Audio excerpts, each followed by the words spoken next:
Yeah, hello. Today I would like to talk about my Seiko Grand Quartz reference 43488050, which is the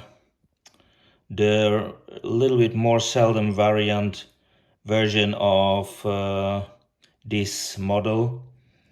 Normally, this model is known with the, I think it's called Stardust dial, the silver Stardust dial, which is also very beautiful, and I will make a presentation of that watch too. I have it also. But this one is for me very special, and I must say that when I wear these watches, I find that one more elegant and more wearable today, and I also wear that in the everyday life. I like it as dress watch. Really like it. If you see the effects of the dial, depending on the light, goes from rather black until shiny dark blue. A wonderful watch, in my opinion.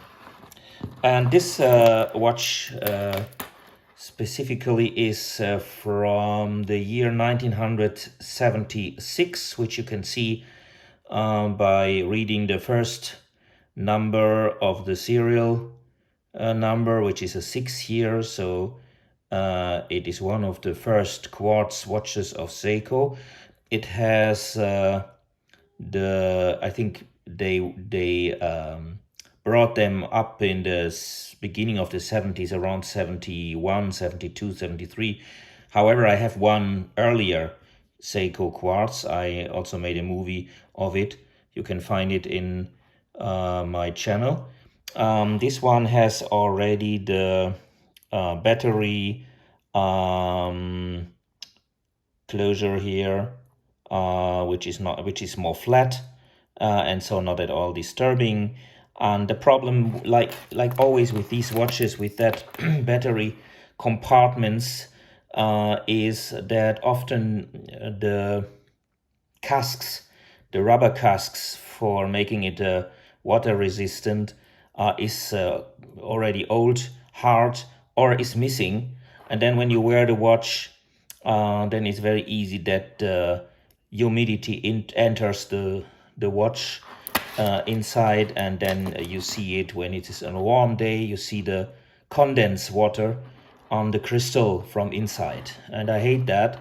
So usually when if I buy these models, these early quartz watches from someone private, I take care that these watches are fresh reviewed, fresh serviced with fresh casks, or I let it service mostly.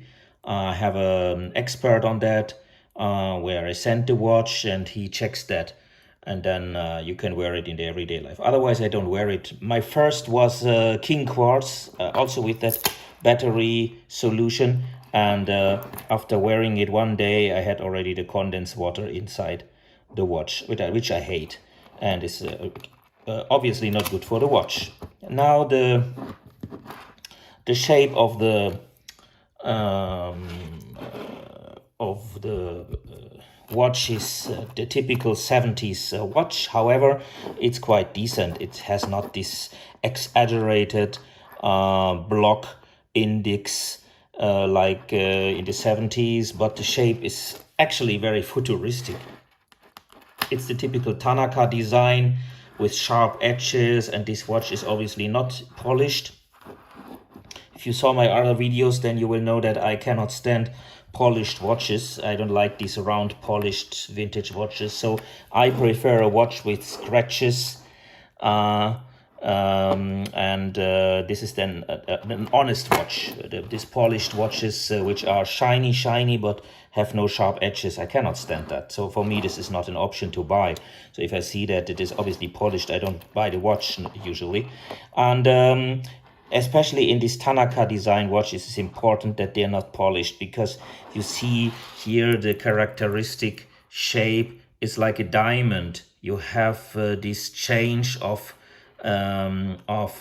flat and polished parts here. It's like a like a brilliant, yeah. So I really love this design. The watch overall is quite small. I would say maybe around 36 millimeter. Let me see how big it is effectively. Overall it's around from lug to lug it's quite big. It's over 40, and in the diagonal it's around 35 millimeter around. 35 millimeter, you can say. 35 millimeter in the diagonal. Now, as it is quite long, which is typical and due to this special shape, from lug to lug, it seems good on the arm. Also, if you have a bigger arm. And now, as I understand, smaller watches come anyway in fashion again. And so I have personally no problem with that watch, even to a small watch. I don't like too small watches, but that one is very nice to wear. You will see it on the arm later. You see that I like big watches. Here is my daily rocker in the moment, which is an Oris Aquis from the first series, which is very massive. And my arm is indeed not very thick, and so I'm not the big guy, but because of the short lugs, even this big watch, I think 43 millimeter, is in my opinion still fitting okay.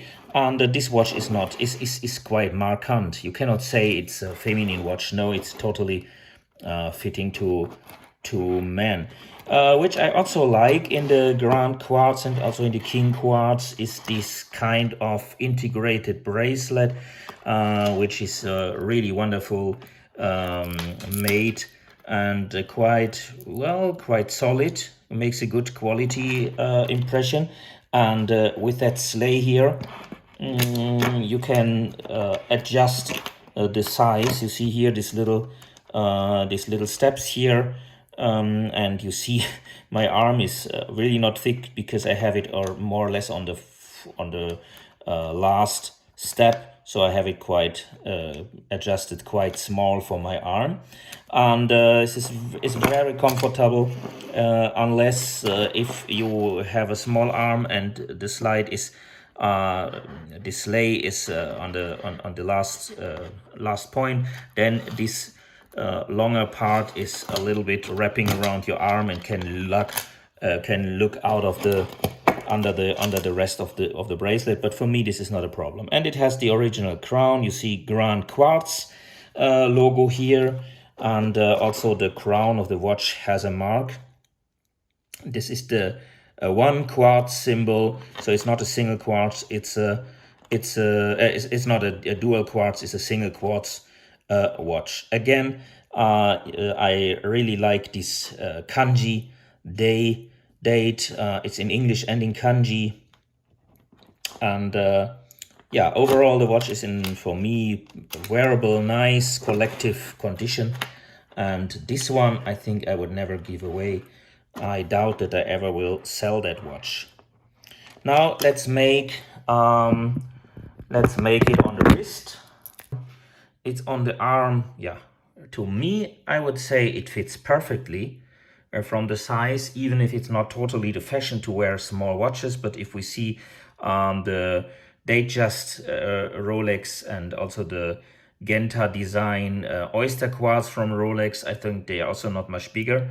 And so due to this special shape of the bezel, it is it's fitting good, and in my opinion it looks good on the arm. So it's high recommended to, if you find a good exemplar, a good one of these, to buy it. It's high collectible. They are not cheap anymore. I don't see these watches are under 400 euro, 450, 500, 550, or even more, $600. And take care of the condition, and yeah, you need an expert in making the service for these watches. Even if it's a quartz, you need someone who cleans that, and again, take care that it is still water resistant. Of course, you should anyway not shower with that or take a bath with that, but at least it should be resistant against the sweat and the condensed water in the summer, the humidity of the atmosphere. And yeah, especially this blue version is not often to find, so I suppose it is even more expensive. But I think the prices will become higher in the future, so I'm glad that I have that one now. So that's for now. I hope you liked this video and this presentation of the watch.